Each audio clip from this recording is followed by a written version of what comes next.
Hola, ¿qué tal? Bienvenidos a un nuevo episodio de Películas Ideología. Aquí con nosotros Cristian, Balam y como todas las semanas, esta vez vamos a tratar una de las películas que no es actual. Esa es la primera vez que hacemos algo así, pero vamos a tratar el tema del amor. Y va a ser en una de las películas con actores icónicos de la década de los 2000.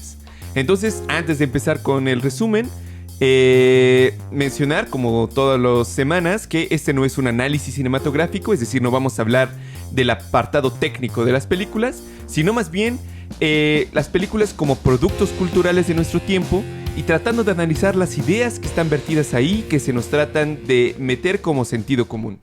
Una vez dicho eso, Cristian. Es correcto, y ya me dirás si la película te hizo llorar o no. Vamos a tener una sección de confesiones en ese sentido. Y bueno, es una película de 2006 que se llama El Descanso y es una comedia romántica clásica, como creo que había muchas en los 90s y a inicios de la década de ese entonces, y creo que se han perdido un poco, que cuenta la historia de dos chicas en términos capitalistas exitosas, que se llaman Amanda e Iris, que son, yo creo que se puede decir, dos personas completamente distintas, y lo único que tienen en común es que no han, entre comillas, encontrado el amor. Mientras Amanda es dueña de una, creo que se puede decir, reconocida agencia de publicidad que crea trailers para películas, y vive además en el sur de California. Y por el otro lado, Iris es una popular columnista del Daily Telegraph que vive en lo que se nos presenta como encantadora casa de campo en Reino Unido.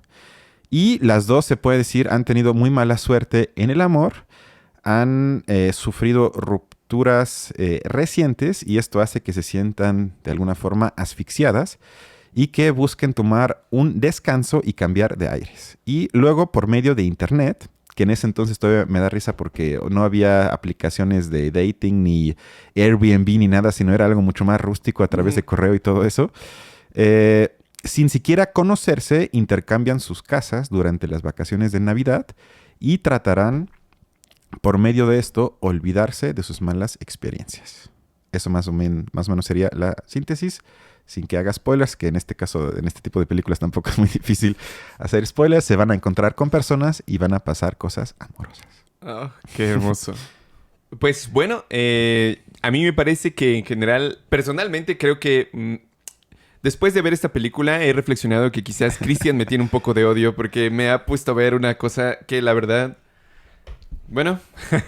No, yo hoy tengo que presentarme como soldado en defensa del amor. Ah, soldado del amor. Y a amor. mí me parece, obviamente no una gran película, pero para nada una película que parece tan ridícula como quizás a primera vista puede parecer. Primero porque creo que si hablamos ya del amor, que creo que es el tema central de la película y del episodio de hoy, es una de las fuerzas subjetivas más grandes, si no es que la más grande, que atraviesa la historia, la cultura, y creo que nos obliga como humanos entonces a pensarla, o si quieres reflexionar sobre ella, como yo creo que la más grande de las pasiones humanas. Y creo que implica también pensar por qué por alguna razón entonces, cuando los humanos experimentamos esa fuerza, vamos mucho más allá de lo que nos concierna de manera inmediata. Y esto creo que el día de hoy, por ejemplo, y me voy a basar principalmente en las ideas del filósofo francés Alain Badiou, que se asume también como defensor del amor, porque según él, y lo comparto, este se encuentra bajo ataque. Porque implica, y yo lo veo igual que él, una dependencia de otro sujeto, lo cual va fundamentalmente en contra de la idea moderna del individualismo. Según entonces varios, si lo más importante en la vida es perseguir y cumplir las metas de uno mismo y definirse como arquitecto de su propio éxito o fracaso, no parece entonces sorpresivo que el amor puede verse como peligro o amenaza a este tipo de ideologías. Y esto creo que muestra la ambigüedad que se presenta en la película y en general que tiene el concepto y la experiencia del amor en los últimos 30, 40 años. Entonces, no sé cómo veas el comentario inicial. Bueno, yo creo que ciertamente, pero sí es importante definir un poco más de lo que entendemos por amor, porque algo que también hay que retratar y que es algo que a veces se pierde de vista, es que el amor romántico, así como lo vemos en la película o como lo conocemos en general en muchos productos culturales, es un invento de reciente creación. O sea, en términos de la historia de la humanidad, el amor romántico de esta manera, digamos, donde hombre, mujer, con todo un cortejo, llegan como a esta experiencia sublime de estar unidos juntos, ¿no? Esta idea de la media naranja, realmente tiene muy poco tiempo, porque hasta hace no mucho y quizás todavía hoy en día en muchas partes del mundo, las relaciones entre dos personas, digamos los matrimonios, no se establecían por una cuestión de amor, que independientemente de cualquier otra consideración, creo que tú y yo estaríamos de acuerdo que requiere cierta libertad por parte de quienes lo están ejerciendo o quienes lo buscan, por así decirlo. Entonces, hasta hace no mucho, una muy buena parte de las relaciones matrimoniales o maritales entre personas de sexos opuestos no se daban por amor, se daban más bien por una cuestión práctica y de conveniencia, ¿no? Recuerdo que hace poco estaba viendo una serie que se llama Roma de HBO, que es, en mi opinión, muy buena. Y justo lo que decían dos padres que estaban unidos es, el amor llega después. O sea, lo primero es que los dos estén juntos, que establezcan buenas dotes entre las familias, ¿no? Que se pasen las propiedades y luego el amor, bueno, con el tiempo, con trabajo, pero como algo secundario, por así decirlo. Yo, por otra parte, rescato también el amor que se tiene, por ejemplo, entre los griegos no encontramos algo similar al amor romántico entre hombre y mujer, pero sí lo encontramos entre hombre y hombre, entre hombre e ideas, en el caso de las ideas platónicas, y entre hombre y dioses o la parte religiosa, ¿no? Que también se da hasta cierto punto en términos de amor como una experiencia así personal que se desvive, ¿no? Ahora mismo recuerdo que Platón justamente definía el amor como, o la manera más pura de amor, más fundamental, como el amor a la belleza misma, ¿no? Es lo que dice Platón que se ama lo bello. ¿Y qué se define como bello? Bueno, en términos de Platón van a ser las ideas, pero con respecto a cada época en su historia va a tener un criterio distinto de lo bello, de la belleza, que bueno, yo siento que en nuestro tiempo tiene que ver algo con el aspecto físico también de las mujeres y con su personalidad. Y por eso yo creo que el amor romántico se establece mucho en ese sentido. O sea, como tener ese primer paso de que el amor romántico es histórico. Es una realidad histórica que existe en nuestro tiempo, pero no siempre se ha dado. Y bueno, quién sabe si siempre se dé. Sí, o sea, creo que comparto de que estamos en una época que quizás lleve medio siglo, quizás menos, depende del país, en el que se abrió la posibilidad de juntarse por amor. Eso lo comparto al 100% y eso es algo que creo que a veces se subestima, porque al mismo tiempo eso abre también la posibilidad de ciertas grietas y de muchos problemas que antes tampoco podían existir porque no había ese tipo de potencial de libertad de que escojas, en teoría, tu persona con la cual quieres estar, insisto, en teoría, sobre todo el mundo. O sea, tienes posibilidad infinita. Puedes conocer, en teoría, a cualquier persona en todo el mundo. Y te puedes unir con ella quitando algunos países, entre comillas, en términos de libertad por elección propia. Y esto creo que en la película, como ya dije, como ya tiene casi 20 años, no se contaba todavía con las plataformas de dating tipo Tinder y todo, que son tan sofisticadas que yo creo que tratan de garantizar de alguna forma un encuentro romántico a priori, es decir, que buscan las coincidencias más posibles que puede haber para, digamos, evitar cualquier tipo de accidente y riesgo de ver al otro sujeto.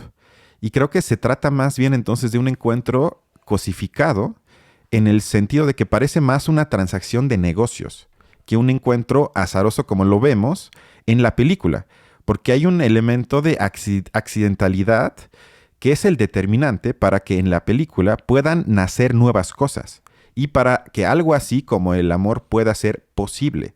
Y creo que esta ideología de tratar de eliminar riesgos habla mucho de nuestros tiempos, porque creo que siguiendo a Badiou, cualquier tipo de creación que tenga significancia verdadera siempre va ligado a lo que él llama, y yo lo comparto, acontecimiento, que se separa precisamente de las consecuencias y las rutinas cotidianas. O sea, justamente ese elemento de que estamos hablando de algo completamente al azar y que por eso implica un riesgo de un encuentro que puede suceder entre dos sujetos que se pueden conocer en cualquier parte del mundo y ellas, que igual ellas sean de dos mundos opuestos, o sea, alguien puede ser de Irán y el otro de Alemania, para dar un ejemplo, y que entonces esto creo que también tiene una dimensión de creación creativa universal que no veo en otra pasión humana.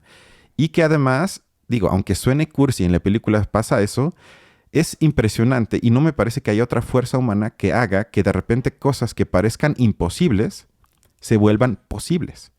Y entonces yo creo que el amor es entonces, en síntesis, para mí, la experiencia que transita del 1 al 2. Es decir, que de repente la experiencia de la vida adquiere una perspectiva que va más allá de uno mismo, es decir, que se abre el horizonte y la perspectiva incluye entonces 2 en vez de 1. Y esto creo que sin duda es una revolución y va en contra de la ideología actual de que todo por uno mismo. O sea, sigue siendo quizás no una fuerza automáticamente política de que se vuelva algo más allá de esas dos, pero ya el hecho de que cuando ves al mundo ya incluyes la perspectiva de otro, me parece en estos tiempos sobre todo una absoluta revolución. Totalmente. Fíjate, yo recuerdo mucho que en la carrera de la facultad vimos una teoría bastante difundida que en nuestro tiempo estaba de moda, que es el rational choice. Sí. La elección racional, ¿no? Entonces, esta teoría lo que decía es que la gran cantidad de interacciones humanas que se dan en el ámbito económico, político y social en lo general ocurren a través de un cálculo racional de los beneficios que te va a dar una acción específica contra los costos que tiene la misma acción. Entonces, esta teoría pretende ser como tan englobadora de todas las acciones humanas que existan, que postula que no hay racionalidad, digamos que no hay acción humana que no sea como afín a racionalidad. Y que, digamos, no solo es eso, sino que es la elección racional la más eficaz o la más pertinente o la más con sentido. Y justamente yo creo que la existencia del amor es justo todo lo contrario, porque es el momento en el que tú puedes decidir algo que no es egoísta en sí mismo, algo que te trasciende a sí mismo, que incluso, digamos, como que tú puedes incluso sacrificar tu propio bienestar personal por buscar el bienestar de otra persona. Yo creo que quizás ese es el potencial tan revolucionario del amor que crea este lazo social con el otro, ¿no? No es solamente como decía quizás una parte del psicoanálisis, de una represión total de mí mismo, pero es una represión de mí por el bienestar de otro ser que no soy yo, ¿no? Que incluso yo diría, si lo sacamos un poco más, bueno, para mí el amor es un sentimiento un poco más universal que a veces coincide con la cuestión de la relación sexual, pero no siempre. Y yo creo que uno de los ejemplos más grandes de amor es el que se da entre padres e hijos a veces. O sea, que tiene lugar o entre propios amigos o amigas. Entonces, yo creo que todas estas situaciones comparten, justamente como lo mencionabas, esta idea de trascender lo particular o lo egoísta para poder buscar el beneficio de alguien más que no eres tú. Y ya nada más termino comentando lo primero que habías dicho para entrar un poco en polémica, que yo no creo que sea tanto así. O sea, yo no creo que las aplicaciones terminen por matar el elemento de aleatoriedad que existe en los encuentros de relaciones amorosas. Porque por un lado creo que la selección sexual siempre ha existido. Digamos, dentro de los humanos se ha culturizado de muchas formas. A lo largo de la historia ha tenido muchas otras, digamos, maneras de ser.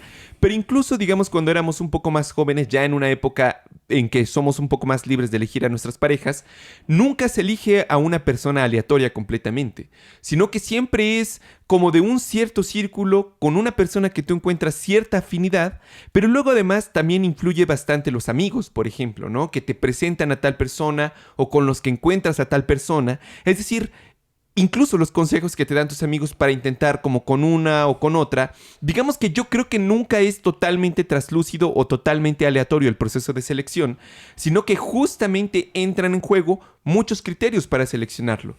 Quizás lo que hace Tinder o estas aplicaciones es tratar de eliminar, como decías tú, el margen de error entre ello, pero bueno, al final de cuentas, para que una relación sea exitosa, también requiere cierta afinidad entre las dos personas, o sea, como cierta complementariedad en un cierto sentido, pero también que haya una muy buena parte de afinidad en otras cosas. No es completamente aleatorio. En la película sí.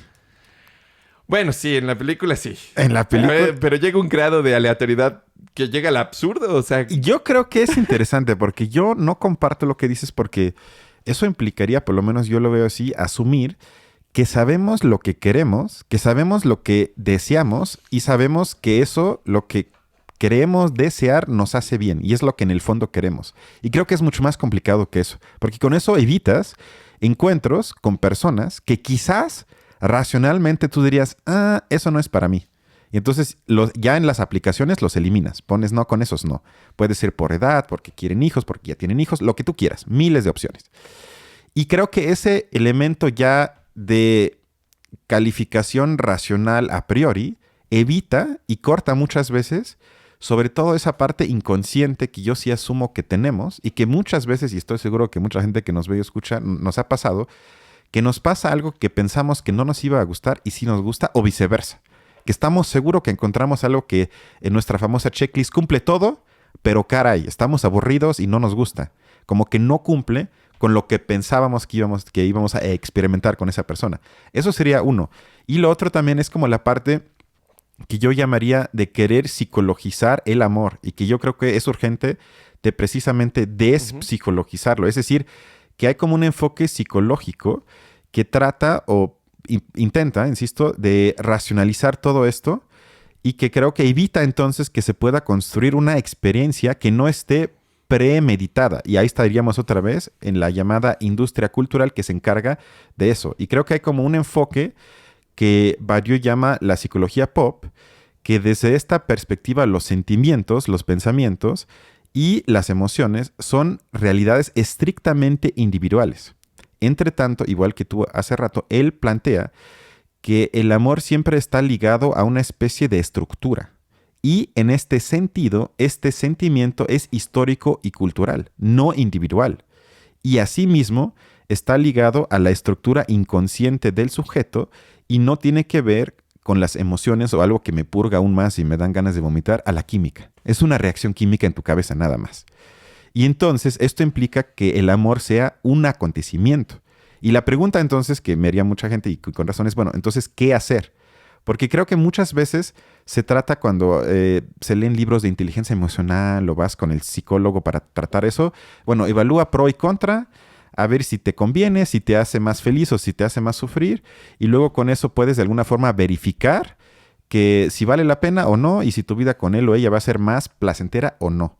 Y lo que dice Badiou, que yo comparto, es que toda la información que podemos obtener de un sujeto no nos va a garantizar absolutamente nada. Porque el amor, si es que es amor, es una apuesta sin garantías. Y entonces él dice, así que si ama, apueste. Porque si bien el placer y el sufrimiento pueden ser relevantes o no, es que lo definitivo es que cuando amamos estamos construyendo una nueva realidad. Es decir, si ama, estamos construyendo algo nuevo del que no podemos saber a dónde va. Y creo que eso genera como cierto miedo porque es precisamente ese riesgo del que hablaba hace rato. Y en una sociedad en la que dominan los seguros para eliminar el riesgo hasta de cruzar la calle, obviamente ese tipo de irte casi al abismo a nivel emocional se trata de evitar. Y por eso yo creo que el amor está bajo amenaza. Fíjate que yo, digamos, voy a contraargumentar algunos puntos porque a mí me parece que el peligro de nuestros tiempos hacia el amor va más en la estandarización que en la eliminación de riesgos. Okay. Y te voy a decir por qué. Porque primero, en primer lugar, digamos, hablando en esta cuestión de selección, digamos, las aplicaciones como Tinder y la verdad no conozco qué otras hay, pero digamos que el punto es que eliminan criterios que no te parecen como agradables, ¿no? Pero, o sea, yo creo que cuando seguramente, digamos, las personas que nos ven y tú mismo, si nosotros comparamos con nuestras versiones previas, digamos, las primeras veces que nos enamoramos, las primeras veces que encontramos el amor, realmente eran consideraciones muy superficiales. Primer lugar, porque las personas, digamos, las niñas, niños, jóvenes con las que estábamos, tampoco eran especialmente complejas, es decir, no tenían tampoco tanta experiencia en sus vidas, entonces estaban en procesos de desarrollar su personalidad. Entonces, realmente nuestras decisiones que podíamos considerar para buscar a alguien como una pareja eran mucho más superficiales. porque eran mucho más simples, eran mucho más sencillas, ¿no? Entonces, por ejemplo, no sé, en la prepa, que te gusta la persona que se ve ruda porque es metalera, la persona que se ve más amable porque le gusta el pop, etcétera. O sea, esa clase de cosas yo creo que son como criterios que nos enseñaban a elegir o más o menos nos orientaban para poder elegir una u otra cosa. Luego, ahora que hemos crecido, nos damos cuenta que hay muchos más criterios detrás. A lo mejor, quienes ya hemos tenido un poco más de experiencia en relaciones, nos damos cuenta que las personas no siempre son así, ¿no? Que a lo mejor lo que tú creías que en un principio te iba a dar como el goce o el placer que tú esperabas, de repente te das cuenta que también importa, por ejemplo, la ideología de la persona, sus gustos en otros aspectos, incluso la propia personalidad, cómo se lleva este juego de interacción, ¿no? Entonces, digamos que conforme crecemos vamos aumentando criterios. Y luego, entonces, este Tinder, por ejemplo, o estas aplicaciones, lo único que te hacen es ayudar a facilitar la conjunción de los criterios que tú vas a usar. Pero inevitablemente, digamos, es un albur. Eso es algo real, porque tú puedes tener, digamos, todas las criterios compuestos y aún así eso no te lo asegura. Y yo creo que las personas que han usado estas aplicaciones pueden confirmar eso, porque en el fondo las personas son mucho más complejas. Y también yo creo que, o sea, esta clase de aplicaciones yo no las vería como algo que cercena, sino más bien algo que es más bien una herramienta para quien lo puede saber utilizar.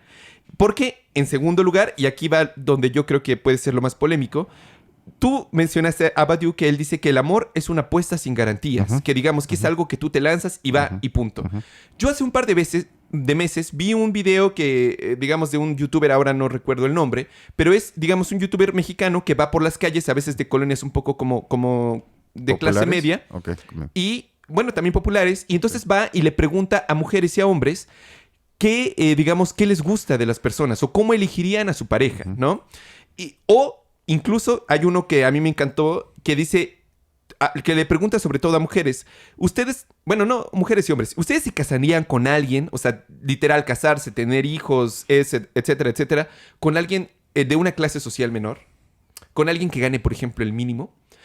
Y, digamos, para sorpresa personal y de mucha gente que vio ese video, había una diferencia abismal entre mujeres y hombres, porque las mujeres decían, no, o sea, no es solamente que me guste físicamente, es que simplemente, digamos, tiene que ser trabajador, tiene que mostrar que puede hacer tal cosa, tiene que tener como un empleo. Algunas incluso decían que ganasen más que ellas, ¿no? O que tuvieran como una posición un poco más, etcétera, que pueda superarse, que bla, bla, bla. Y en cambio, cuando le pregunta a los hombres, daban respuestas, yo creo, más parecidas a lo de Badiou. El amor, ¿no? Con que me guste es suficiente. Ya veremos cómo le haremos, ya veremos cómo pasamos las cosas. El amor es lo primero, eso nos mantendrá juntos, etcétera, etcétera, etcétera. Fue una diferencia muy, muy grande. Digamos que un primer análisis así muy rápido y muy burdo diría, pues que las mujeres son mucho más interesadas que los hombres. Esa es una visión machista, un análisis machista de la situación. Pero por donde yo creo que va el asunto es porque las mujeres saben que no es tan fácil una decisión así, digamos, como estar con alguien. Hay muchos más criterios que tienen que tener en cuenta porque si tienen hijos, la responsabilidad casi exclusivamente se va a ir para ellas. No pueden tomar una decisión, digamos, como esa, de una manera tan sencilla como algo del amor. Porque el amor, como viene, se va. O sea, muchos hombres confunden el amor con atracción sexual, de llevarse de repente bien, que es algo rápido. Y así como llega rápido y fácil te elijo, así también fácil me voy. Y entonces resulta que tenemos en términos porcentuales muchos más hombres que abandonan a las mujeres que mujeres que abandonan a los hombres. También un porcentaje mucho más alto de hombres que engañan a sus novias que viceversa. Entonces yo le adhiero a ello, sinceramente, que el amor no puede ser algo tan sencillo. O sea, como que en realidad, más bien en nuestro tiempo, son los criterios que nos están forzando a tomar esa clase de decisiones por donde yo creo que va el asunto. Porque yo creo que se está estandarizando la búsqueda. Pero, bueno, es mi opinión. Yo estoy de acuerdo que se está estandarizando, pero en el sentido de eliminar el elemento del amor como lo entiendo yo o algunos filósofos. Eso sería mi diferencia, porque, por ejemplo, en la película, quien cuida a las niñas es el hombre.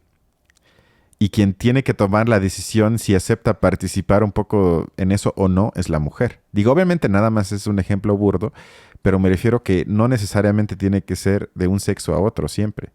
Y más, y eso fue hace casi 20 años y creo que hoy esto poco a poco hay avances en el sentido de que pues ya también el padre tiene derecho hasta por ley de que se quede en casa y cuide más a los hijos, por lo menos por tiempo, que la propia mamá. Entonces, no sé.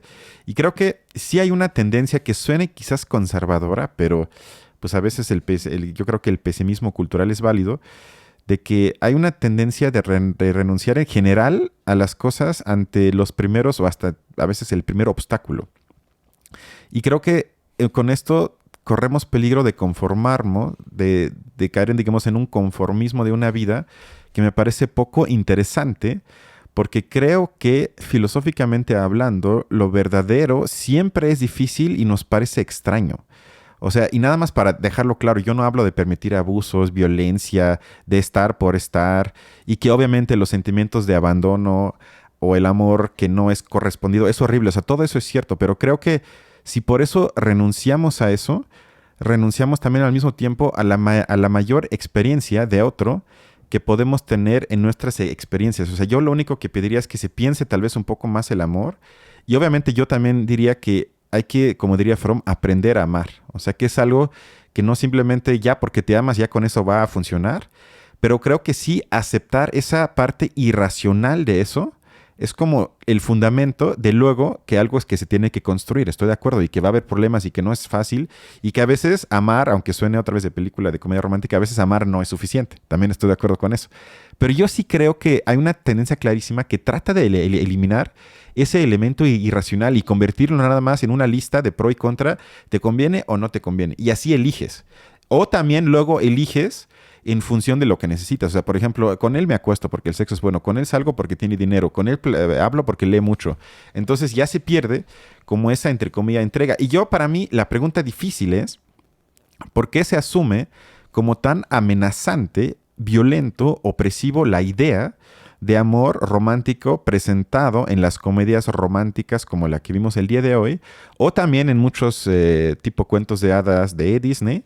Porque si, digo, los seguidores de este canal saben que me asumo como parte de la teoría crítica y que sobre todo me gusta la crítica de la industria cultural.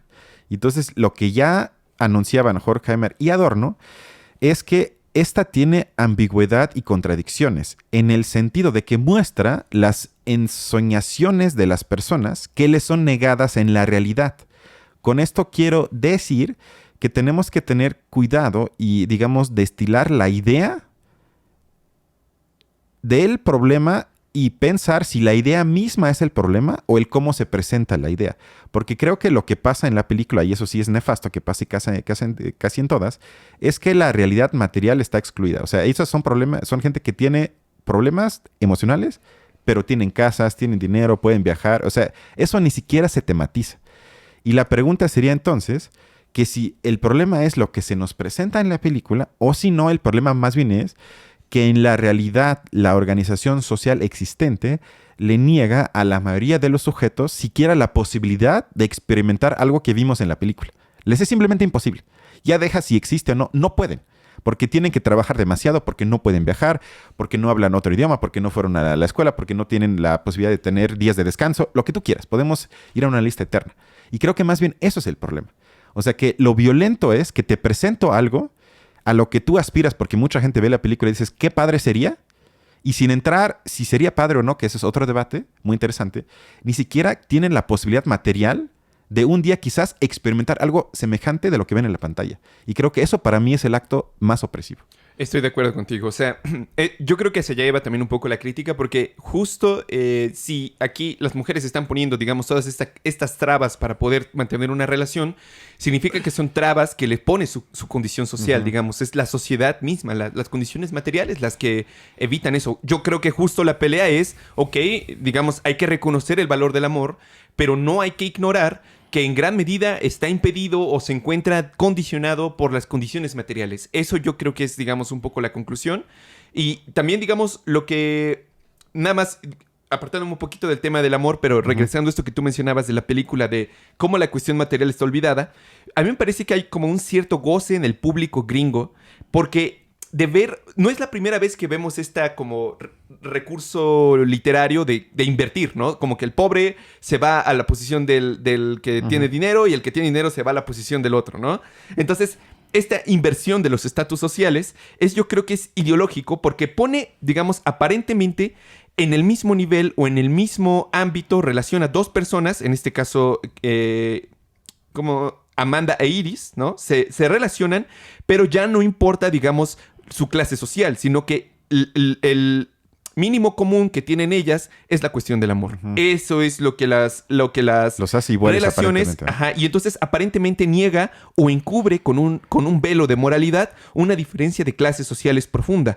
Al final todos somos humanos, ¿no? Compartimos sentimientos como el amor.